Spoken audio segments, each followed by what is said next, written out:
유튜브 멤버십 회원 여러분, 안녕하세요. 법학자 손은입니다. 오늘은 2022년 7월 1일 금요일 새벽 2시 48분 시작하겠습니다. 이 방송이 좀 늦어졌는데요. 제가 웬만하면 12시 전에 멤버십 거는 올리려고 하는데 사실 오늘 미국 증시를 좀 봤습니다. 어제 큰 하락이 있어서 오늘 반등으로 좀 시작할 줄 알았는데 또 윈도우 드레싱도 끝났고 7월 1일 하반기 시작이잖아요. 근데 그럼에도 불구하고 미국 증시가 상당히 약합니다. 그래서 다우존스 같은 경우는 마이너스 1% 시작했고 나스닥도 마이너스 2% 시작해서 물론 현재 아래 꼬리 달면서 어느 정도 보합세까지는 올라오긴 했어요. 보시는 것처럼 아랫꼬리가 크게 달렸죠. 하지만 이게 강하다라고는 할 수 없을 것 같아요.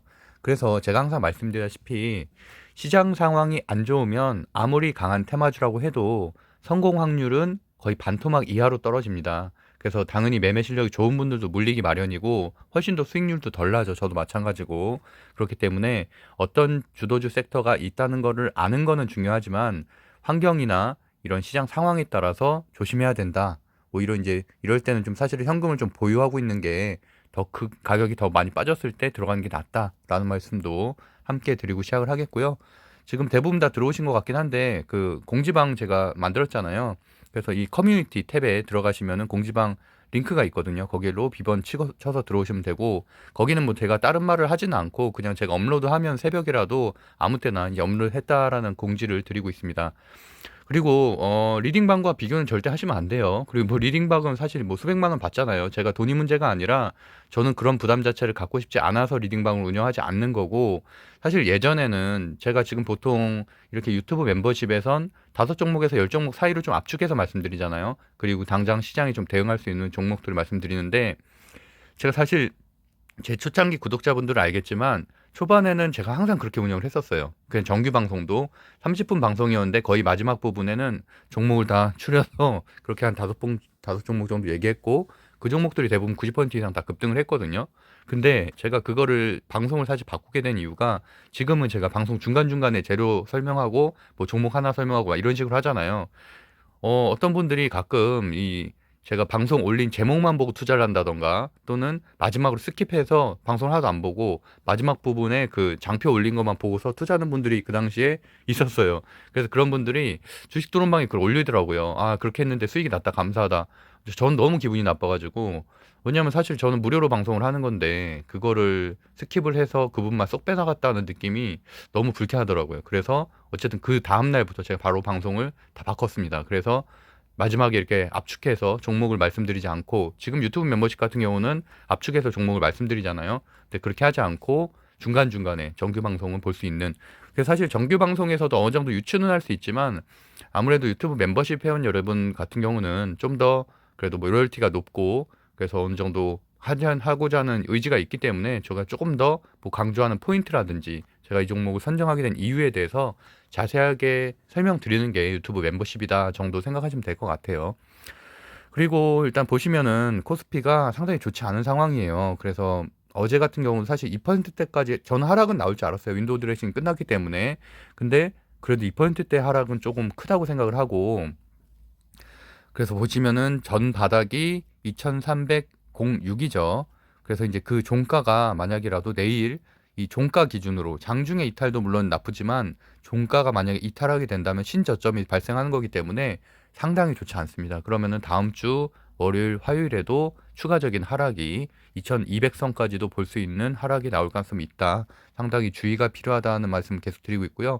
오늘 같은 경우도 상당히 많이 하락을 했죠. 많이 하락했고 웬만한 종목들은 다 5% 이상 하락을 했고 특히나 코스닥을 지지하고 있는 에코프로비엠이나 LNF들이 어쨌든 LG에너지 솔루션 문제죠. 걔네가 이제 악재를 발생했기 때문인데 어쨌든 무너지면서 지금 코스닥이 상당히 망가져가고 있는 상황이다라고 보시면 될 것 같아요. 제가 6월 28일에 제가 이제 넘버 3, 넘버 4 이런 식으로 제가 순서대로 이제 한다고 말씀드렸잖아요. 뭐 언젠간 이게 뭐 100이 될 수도 있고 200이 될 수도 있겠는데 어쨌든 6월 28일에 했던 내용들 간단하게 좀 살펴볼게요. 어쨌든 그때도 말씀드렸던 종목들 대부분 90% 급등을 했고요. 한 9종목 정도 말씀드린 것 같아요. 특히나 원전주와 신규 상장주 중심으로 말씀드렸었고 많이 상승한 건 50% 이상 상승했는데 공구먼은 뭐 제외하고요. 저도 공구먼은 좀 부담스럽다라는 표현을 썼으니까 그건 제외하고라도 어쨌든 상당히 많이 급등을 했습니다. 그리고 이제 앞으로 오늘 말씀드릴 거는 이제 뒷부분 다시 설명드리겠지만 네옴시티라고 이제 사우디에 그 수주 관련된 그 재료가 있고 그다음에 여전히 강한 무상증자 이 정도가 있다 정도 보시면 될 것 같아요. 일단 지난주 방송 제가 캡처해 놓은 거 살펴보시면은 제가 이렇게 다 설명드렸었죠. 공구먼은 뭐 이런 재료고 모아데이터, 세아 메카닉스, 가온칩스, 포바이포, 퓨런티어 이 안에서만 봐도 상당히 많이 급등이 나왔죠. 공구먼은 뭐 한 100% 이상 상승이 나왔죠. 지금 상한가 두 번 나왔으니까. 그리고 모아데이터도 한 30%, 그다음에 뭐 포바이포도 거의 15%, 프론티어도 한 25%. 그 정도 이렇게 급등이 나온 흐름이었고 그만큼 신규 상장주가 강하다는 것들도 이렇게 자세하게 설명드렸었습니다. 하지만 제가 근데 공구먼을 권리라기를 좀 잘못 계산을 했어요. 그래서 신규 인수 예정일 그 기준일 전이 이제 보통 권리락이 나오는 제가 좀 착각을 해서 금요일이라고 말씀드렸는데 어쨌든 간에 피기우로는 뭐 140% 정도 상승을 했다. 뭐 추가적인 상승은 하겠지만 어쨌든 여기도 상당히 조심을 해야 된다. 지금 사실 갭상승이기 때문에 들어갈 수도 없는 거죠. 그리고 이제 G2파워 같은 경우도 70% 하락 후에 제가 이제 왜 이렇게 올라간지에 대해서 이유를 설명드렸죠. 고점 대비 70% 하락, 충분히 가격 조정을 받았다는 거고 기간 조정으로 봐도 그래도 뭐 한 6개월 정도는 받은 상황이었어요. 물론 G2파워 같은 경우는 신규 상장주기 때문에 6개월까지는 아니었지만 나머지 원전주들은 대부분 한 6개월 정도 받은 상황. 그래서 가격 조정, 기간 조정이 충분히 이루어졌다. 최근엔 이렇게 바닥에서 다시 올라오는 종목들이 좀 급등하는 것을 들어가는 게 차라리 안전하다. 왜냐면 너무 고점에서 놀고 있는 것들은 현재 같은 장세에선 조금만 무너지면은 엄청난 손실을 볼 수 있고 그게 뭐 몇 년 동안 물리는 일이 발생할 수도 있기 때문에 그나마 바닥을 다지고 좀 올라가는 종목들을 선정해야 된다라고 보고 있습니다. 그래서 결국에는 이 G2파워도 140% 상승했기 때문에 제가 물론 말씀은 드렸지만 저는 이제 안 들어간다고 말씀드렸죠. 그래서 그래도 어쨌든 월요일 새벽에 제가 올렸으니까 픽 이후로 한 8% 상승하고 오늘도 실효 매물이 좀 나왔습니다. 오히려 그때 제가 모아데이터하고 프론티어 말씀을 많이 드렸었죠. 왜냐하면 좀 부담이 좀 덜하다. 포바이포도 그렇고 이렇게 50% 정도 하락했고 40% 상승. 그래서 20선을 돌파했기 때문에 제가 어느 정도 괜찮다. 거래량도 터졌다라고 말씀드렸고 모아데이터 같은 경우는 또 재료가 발생을 했죠. 무상증자 할 가능성도 있다. 검토 중이다. 다만 전환사채라는 악재도 같이 말이 나왔어요. 그렇기 때문에 사실은 이렇게 장기적으로 끌고 갈 종목은 아니고 단기적으로 어느 정도 뭐 5%는 수익이 나면 정리할 종목이라고 생각하고 있습니다. 그래서 오늘 같은 경우도 저도 한 3% 정도 수익 내고 나왔는데 어쨌든 좀 굉장히 단기로 초단타로 좀 대응을 해야 되는 종목이라고 보고 있고 피기 이후로 월요일 이후로 월요일 새벽 이후로 25% 상승했고요.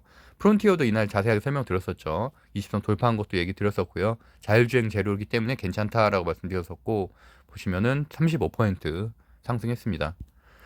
그리고 포바이포도 말씀드렸죠. 포바이포도 70% 하락. 다만 거래량이 아직 적다는 게 굉장히 단점이고 현재도 사실 거래량이 크게 나오고 있지는 않아요. 그리고 오늘도 좀 하락을 했고 보시면은 미디어 콘텐츠 관련된 주고 최근에 미디어 콘텐츠가 다 약하잖아요. 그러다 보니까 아직은 큰 상승은 없다. 그래도 픽 종목 이후로 15% 상승했다 보시면 되고 그다음에 우림 TPS, 현대에버다임 제가 수급 들어오고 있다고 좋다고 말씀드렸었고요.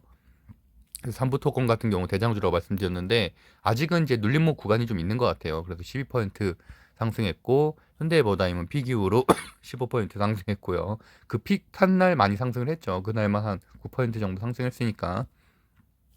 그다음에 원전주 제가 아무래도 뭐 윤석열 대통령이 그 이후 좀 회의에 나토 회의에 참석하는 거에 대해서 가장 큰 재료라고 말씀드렸었고 제가 이제 뭐 화요일 새벽에 이제 말씀드렸으니까요. 그래서 보시면은 뭐그 G2파워는 사실 저는 고점 부담이라고 좀 부담스럽다고 말씀드렸었고 이미 100% 이상 상승을 했으니까 그래서 우진이나 한신기계, 서정기전 그렇게 세 종목 말씀드렸고 한전기술은 재료 한전 그 전기값이 이제 오늘부터 그 인상이 됐잖아요. 7월 1일부터 그 재료가 좀 크기 때문에 오를 거다라고 말씀드렸는데 이미 이때도 한번 시세가 나오긴 했었지만 추가적인 상승이 있었습니다. 그래서 우진 같은 경우는 많이 상승했죠. 보시면은 우진은 25% 상승했고 그날 픽한 새벽 이후로도 급등을 하는 흐름이었고 한전기술 같은 경우도 한 22% 정도 상승하는 흐름이었습니다. 그래서 어쨌든 뭐 수익 낸 분들은 축하드리고요. 한신기계 같은 경우 거기에 비해서는 좀 약한 흐름이죠. 그래서 한 6% 정도 그래서 그렇게 마무리가 됐고 그 원숭이 두창 관련된 주는 제가 분명히 지난주 금요일에 방송에서도 말을 했었죠. 절대 들어가면 안 된다. 재료 끝났다라고 말씀드렸기 때문에 당연히 정리하셨을 거라고 생각하고 있습니다. 그래서 이제 오늘 상황을 좀 살펴보면 주요 지표 좀 빠르게 볼게요. 그 종가를 꼭 확인해야 된다. 그래서 현재는 지금 보시는 것처럼 하락을 시작해서 강하게 들어올리고는 있는데 이게 당연히 양봉 마감되면 너무나 좋고요. 그럼 최소한 우리나라 증시가 보합으로는 유지가 될 것이다. 오늘 하루는 횡보.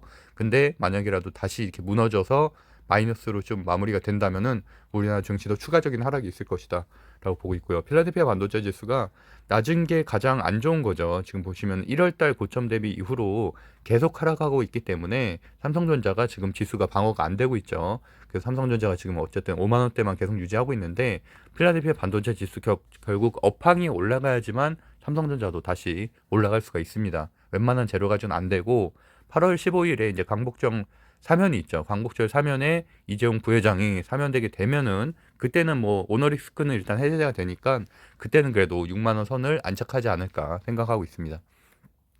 오늘 유럽 증시 상당히 좋지 않았어요. 마이너스 한 2%대 하락을 했고 비트코인도 좀 아쉬운 게 전저점을 이탈을 했습니다. 이탈을 해서 지금 현 시간 마이너스 지금 벗어나는 상황이죠. 그래서 이제 이것도 상당히 안 좋은 시그널이다.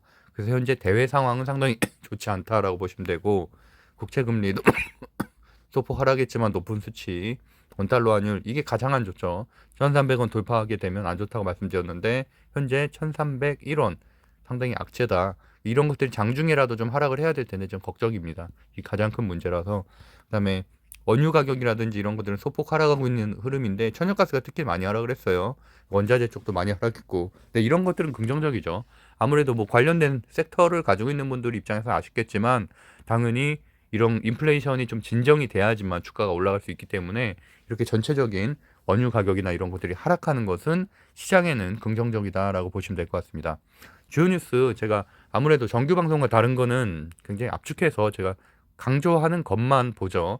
제가 뭐 뉴스 같은 것도 하루에 한 5개, 6개 나오는데 굳이 다 볼 필요 없이 시장에서 이제 막 등장을 했고 강한 재료만 보시면 됩니다. 그래서 현재 나토가 중국과 대립각 세웠다. 그래서 오늘 어쨌든 뭐 윤석열 대통령이 방문한 것들도 그렇고 신냉전 체제에 대한 좀 내용들이 좀 나오고 있죠. 그리고 중국 관련해서도 좀 아무래도 좀 거리두기를 하겠다. 결국에 미국과의 공조를 좀 더 강화하고 EU와의 공조를 강화하겠다라는 부분이다 보니까 중국과 교역을 많이 하는 종목들은 이제 사실 악재를 맞이한 거죠. 그렇기 때문에 그런 종목들은 중국 대외 수출도 의존도가 더 높은 종목들이나 원자재들을 수입하는 종목들은 더더욱이나 조금 앞으로 주가가 힘들어지겠다라고 보시면 되고 일단은 현재 상황에서는 가장 큰 재료는 이거라고 보고 있는데 네옴시티라고 해서 사우디의 네옴시티 세계 최대 규모 인프라 수주 대전이 시작됐다라는 재료가 발생을 하면서 사실은 수요일 날 발생을 했는데 저도 수요일 날 크게 관심 있게 보진 않았고 수요일 날과 목요일에 이제 수요일 날엔 사실 히림 하나 정도만 움직였고요. 목요일에는 크게 움직였습니다. 그래서 사실 저는 히림을 수요일 날 움직였을 때 우크라이나 재건주로 움직인 줄 알았는데 이게 발생을 했더라고요. 그래서 목요일에는 오늘 한 관련된 주가 10개 정도 같이 움직이면서 특히나 건설 쪽 건설주들이 사실 조정을 많이 받은 종목들이 많거든요. 작년 대선 시즌 때 굉장히 급등을 했다가 현재 거의 뭐 반토막 이하로 떨어진 종목들이 많은데 그런 종목들이 이 관련된 주로 엮이면서 오늘 상한가가 세 종목이나 나왔습니다. 그래서 그런 종목 보시면 될 것 같고요.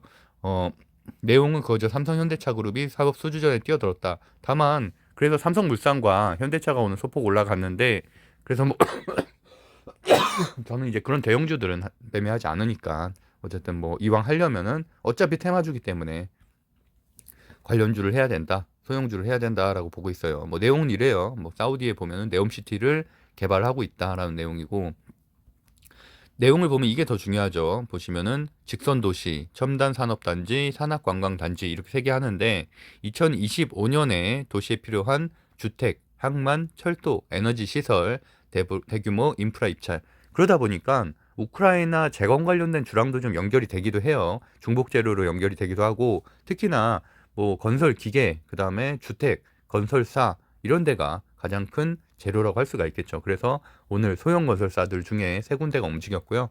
어쨌든 현재 이틀 동안 급등세가 나왔던 건 히림인데 이게 뭐 재료가 끝났다고 생각하지는 않고 일단 거래량이 굉장히 터져줬기 때문에 오늘은 물론 상한가는 못 갔어요. 상한가는 못 가고 한 장중에 한 27%까지는 올라갔던 것 같아요. 그러다 이제 마지막에 빠졌는데 내일은 뭐 장수에 좀 눌러줄 수 있겠지만 여전히 좀 재료는 살아가 있다고 보고 있고 그다음에 이제 그 아랫단에 있는 유신이나 남강토건 둘 다 이제 건설인데 남강토건이 힘은 굉장히 셌어요. 그리고 거래량도 별로 없이 상한가를 갔기 때문에 내일도 당연히 뭐 급등 출발하고, KH건설 같은 경우는 악재가 지금 발생했죠. 사실 차트 같은 경우는 KH건설이 전 낮다고 봤거든요. 물론 힘은 난강토건이 낮섰고, 장중에 힘은 끌어올리는 힘은 난강토건이 낮지만, KH건설이 바닥에서부터 매집을 하고 천천히 올라오는 흐름이었기 때문에 상당히 좋게 봤는데, 그래서 저도 이제 KH건설 들어가서 두 번 매수 매도해서 한 6% 정도 수익이 나고 나왔고요. 다만 KH건설 같은 경우는 5시 30분에 악재가 발생을 했죠. 그래서 이제 그 부분에 대해서 뒷부분 설명을 드릴게요. 그것 때문에 일단은 거래량 상당히 역대급으로 터져줬지만, 현재 상황은 상당히 흐름이 좋지 않다라고 보시면 되고, 다만 하루 이틀 좀 눌러준 다음에 다시 올라올 가능성은 있어요. 그래서 보시면 되고, 한미글로벌과 S&T 에너지 정도까지 보시면 될 것 같고, 현대건설이나 나머지 뭐 동양철관 이런 곳들은 좀 이등주기 때문에 일단은 좀 제외하고, 일단은 뭐 가장 강한 건 당연히 유신과 남강토건, 그다음에 아랫단의 그러니까 부대장주가 이제 한미글로벌이냐 S&T 에너지냐 이렇게 되는 건데, 한미글로벌이 현재 상황에서는 조금 더 뭐 거래량도 많이 나와준 것 같아요. S&T 에너지는 사실 제가 예전에 원전주를 한번 매매를 했던 종목인데, 상당히 윗꼬리가 잘 달리고 사실은 상승이 좀 쉽지가 않더라고요. 그래서 이제 그런 종목별 특성도 좀 있다. KH건설 저도 뭐 아까 매매 잘 했어요. 매매 잘하고, 사실 이거를 제가 지금 그 2등급 이상 볼 수 있는 그 매매 그걸로 제가 다루려고도 지금 아까 준비를 해놨었거든요. 근데 어쨌든 5시 반에 이렇게 악재가 발생을 했고, 보시면은 추가 상장, 국내 사봉, CD 전환, 우리가 주식서지 1강에서 배운 것들이죠. CD 전환 사채 이런 것들은 악재라고 말씀드렸죠. 그래서 그만큼 이제 뭐 말 그대로 돈을 끌어오는 거기 때문에, 이제 주식 팔아가지고 결국에는 그 자기 회사에 뭐 빚을 갚거나 이런 것들이잖아요. 그러다 보니까 이제 그런 것들이 악재가 발생하면서 시외에 하한가가 나왔고, 당연히 뭐 장초에는 마이너스 8%, 10% 정도 하락을 하겠죠. 그런 부분 알고 계셔야 되고, 그다음 히링 같은 경우는 현재 어떤 식으로 올라오기 시작했나를 아는 게 더 중요해요. 지금 당장 히림이 중요한 게 아니라, 보시는 것처럼 2022년 2월 18일에 11,850원까지 올라갔던 종목이에요. 이때도 뭐 대선 관련된 거, 정책 관련된 것들, 중소형 건설사 뭐 이런 것들과 좀 연결이 돼 있었죠. 지방선거 관련된 주 이런 걸로. 그러다가 반토막 이하로 떨어졌죠. 보시면 거의 고점 대비해서 70% 이상 하락을 했습니다. 240선, 이 녹색으로 된 게 240선이잖아요. 이게 사실 이탈하게 되면 한동안 장기 횡보라고 보셔야 되거든요. 장기 하락 추세라고 보셔야 되는데, 이것도 240선도 깨진 상황인데도 불구하고 어쨌든 재료가 발생을 하면서, 지금 최근에 또 한번 시그널이 한번 있었죠. 지금 6월 중순 정도에 한번 슈팅이 한번 크게 한번 있었고, 그러고 나서도 다시 한번 뺀 다음에, 아무래도 이 빠지게 된 거는 지수 하락 때문에 좀 빠지게 된 측면도 좀 높죠. 최근에 지수가 너무 안 좋았으니까. 그러고 나서 다시 이제 상한가 나온 이후에 큰 슈팅이 있었다. 어쨌든 이렇게 고점 대비해서 마이너스 7% 조정받고 20선 돌파하면서 240선 돌파하니까 슈팅이 나오더라. 이런 것들을 좀 기억하셨으면 좋겠어요. 거래량도 물론 굉장히 터져줬고요. 그다음에 남강토건 보시면은, 남강토건도 비슷한 흐름이죠. 고점 대비해서도 거의 마이너스 70%, 그러고 나서는 오늘 20선을 강하게 돌파를 했다. 제가 이제 KH건설 같은 경우는 아까 20선 돌파 직전이었기 때문에 제가 더 좋게 봤었던 거고, 아무래도 20선 돌파가 장중에 나오게 되면 전 항상 좋게 본다고 말씀드렸죠. 그래서 좀 더 높게 올라갈 것으로 상승을 봤는데 조금은 아쉬운 결과가 나왔습니다. 그리고 240선을 현재는 돌파하지 못하고 있죠. 그래서 보시면은 그 가격대인 한 1,300, 13,350원 정도 내일 만약에 이거를 갭상승으로 넘어서 시작하게 되면은 또 더 큰 흐름이 좀 나오겠죠. 다만 시장이 횡보만 돼도 사실은 뭐 거의 뭐 2연속 상한가도 갈 수 있는 정도의 흐름인데, 아쉬운 거는 어쨌든 시장 상황이 좋지 않기 때문에 실현 매물이 나올 수가 있다. 개인 투자자들도 현금 흐름으로 바꾸려는 흐름이 나올 수 있어서, 어쨌든 최소한 장초에 급등하는 건 사실이고, 그 다음에 하락을 하냐 급락을 하냐 뭐 이렇게 되는 걸로 좀 보시면 될 것 같습니다. 그래서 어쨌든 장초에도 사실은 시초가 매매는 저는 하지 않고, 보통은 시초가 이후에 눌림목이 왔을 때 매매를 해서 뭐 오후에 다시 들어올리거나, 좀 그러고 나서 눌림목 이후에 바로 들어올릴 때 적절하게 한 3, 4% 수익을 내고 나오는 매매를 선호하고 있습니다. 동양철관도 뭐 이등주긴 하지만 비슷한 흐름이죠. 2,040원까지 갔다가 거의 반토막 이하로 떨어졌다가, 최근에 이번 오늘 재료 나오면서 20선 돌파하고, 결국엔 240선이 큰 저항인데 이 부분을 돌파할 수 있는지가 동양철관이 뭐 부대장주 이상으로 올라갈 수 있는지라고 보시면 될 것 같습니다. 현재는 거의 뭐 3등주라고 할 수가 있겠죠. 8%대 상승이니까. 근데 어쨌든 간에 내일 흐름에서 240선을 돌파하는지가 중요한 포인트라고 보면 될 것 같습니다.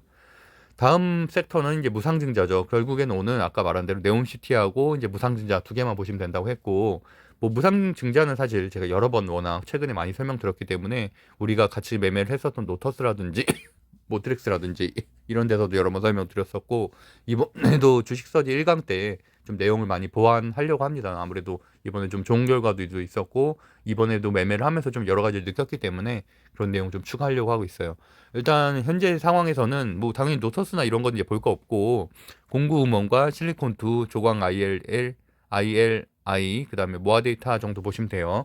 공구음원 500%, 1대5죠. 그다음 실리콘2도 500%, 조광 ILI도 500%, 세 개 다 500%. 그렇기 때문에 거의 같은 흐름으로 움직이는 거 보면 된다고 생각하시면 되고, 다만 모아데이터가 아직 미확정이죠. 공시는 풍문에 대한 해명 공시는 나왔지만 아직 확정이 되지 않았다. 그리고 전환사채 악재가 같이 있기 때문에 모아 데이터는 좀 주의가 필요하다라는 부분. 그다음에 K옥션 200%도 제가 지난주 화요일인가 지난주 금요일인가 픽 종목이었죠. 그래서 이제 그러고 나서도 K옥션이 한 25% 정도는 상승을 했습니다. 실리콘2가 흐름은 가장 강해요. 그리고 사실은 세력이 좀 많이 들어와 있는 것 같아요. 그래서 아무래도 움직이는 흐름이 정상적이지가 않아서 보시면 상당히 급등을 하고 있다라고 보시면 되고, 왜냐면 이게 무상증자에 대한 계획 공시만으로 상한가를 간 거거든요. 그 처음 상한가가 나왔을 때 사실 그런 건 굉장히 제 이례적이고 저는 좀 부정적으로 말씀드렸는데, 이런 정보들 상당히 좀 위험할 수는 있다. 물론 현대사료도 그렇고 이런 세력주들이 우리가 잘 들어가면 정말 큰 수익을 낼 수 있지만, 반대로 한순간에도 하루아침에도 뭐 고점 대비해서 거의 뭐 반토막, 그러니까 고점 대비해서 거의 하한가까지도 가는 경우도 좀 분명히 있거든요. 그래서 항상 좀 이런 좀 비정상적인 패턴을 보이는 것들을 좀 조심은 해야 된다라고 보시면 돼요. 일단 신규 상장주고 매물대가 없는 건 장점이긴 하죠. 그래서 사실은 뭐 신규 세력들이 좀 올리려고 의지만 있으면 얼마든지 높게 올릴 수 있는 상황이고, 일단 1대 500이라는 1대 5라는 굉장히 큰 재료가 나오기도 했고요. 그래서 어쨌든 내일도 최소한 좀 급등으로, 지금 시외 상한가는 갔어요. 그래서 내일도 좀 급등 흐름으로 가지 않을까 좀 생각을 하고 있고, 뭐 갭상한가 갈 가능성도 분명히 있죠. 그러면 우리가 뭐 들어갈 틈은 없겠고요. 그리고 신주 인수 그 확정일이 이제 7월 15일, 기준일이 15일이기 때문에 권리락이 아무래도 한 7월 13일이나, 제가 지금 날짜를 안 봤는데 잠깐 달력을 보면 보통 한 이틀 전에 나오거든요. 그럼 15일이 금요일이니까 한 수요일이나 목요일 정도에 13일이나 14일 정도에 권리락이 나오겠네요. 그럼 그때도 이제 또 급등 흐름이 나오겠고, 무슨 말이냐면 일단은 뭐 한 4일까지는 상승은 할 수 있겠지만 시간이 좀 남았잖아요. 5, 6, 7, 8, 그다음에 11, 12, 13. 그러니까 그때는 다시 또 하락을 하죠. 우리가 노터스에서 배웠죠. 그래서 이제 그럴 때 다시 거의 원주가를 만든 다음에 다시 권리락이 위해 급등하는 그런 흐름들 체크하시면 될 것 같고, 조광 ILI 같은 경우도 상한가를 한번 나오긴 했는데 그러고 나서는 그래도 매물대 소화가 충분히 이루어지고 있는 상황이에요. 그래서 오히려 실리콘2보다 급등 흐름은 약하지만 충분히 좀 이 안에서 좀 수익을 낼 수 있는 변동성이 좀 있다. 그래서 뭐 조광 IRI도 저도 이제 좀 지켜보고 있고, 다만 일단 저항대가 13,650원에 저항대가 좀 있어요. 전고점은 13,900원인데 13,650원에 저항대가 하나 있어서 장중에 13,650원을 돌파하게 된다면 그때는 사실은 좀 더 크게 갈 수 있다라고 보시면 될 것 같아요. 그거 체크하시고, 여기도 마찬가지로 신주 그 기준일이 7월 15일, 그렇기 때문에 권리락은 한 7월 13일에서 14일 정도 되겠죠. 그 모아데이터는 호재와 악재가 검토 중인 사항에 둘 다 떴는데, 무상증자는 당연히 호재인데, 근데 사실은 유보율이 한 800%밖에 되지 않아요. 주식스터디 1강에서 제가 유보율 강조 드리잖아요. 설명드리고. 근데 사실은 실리콘2나 이런 곳들은 유보율이 그래도 한 1300% 정도 되는데, 여기는 현금 유보율이 800% 정도밖에 되지 않기 때문에 설사 무상증자가 나오게 된다고 해도 저는 1대 3이나 1대 2 정도로 보고 있습니다. 만약에 나오게 되면 물론 그날은 상한가를 가겠지만, 일단 또 문제는 전환사채 발행도 같이 나올 수도 있다는 얘기거든요. 그럼 오히려 더 하락하는 추세가 나올 수도 있어서 일단 기대감에 들어가는 건 괜찮지만 막상 공시가 뜨면은 좀 문제가 생길 수가 있다. 왜냐면 전환사채 악재가 있기 때문에. 그래서 일단 그 부분까지도 같이 한번 체크하시면 되고, 뭐 여기도 사실은 픽 이후에 많이 상승을 했죠. 30% 정도 상승을 했으니까. 그래서 그 부분을 알고서 투자를 하셔야 된다. 그리고 뭐 정규 순위는 어차피 제가 정규 방송에서도 하는 거니까 일단 그만큼 오늘 네옴시티가 강했다는 얘기예요. 근데 우크라이나 재건주하고 네옴시티가 사실 같은 건설주인데 이렇게 좀 뒤섞여 있다는 게 좀 특이한 상황이고, 여기도 보면 남광토건, 유신, 히림 이렇게 보시면 되고요. 나머지 뭐 아랫단에 있는 거는 한국종합 종합기술 뭐 이런 데 있는데, 이런 데는 뭐 계속 말씀드렸다시피 테마주는 무조건 대장주를 해야지, 이런 이등주는 해도 사실은 뭐 순환매 전략으로 잠깐 수익 내고 나오는 건 괜찮지만 상당히 어렵다. 뭐 이런 것들 잘못 들고 있으면은 큰 손해를 볼 수 있다라고 말씀드리겠습니다.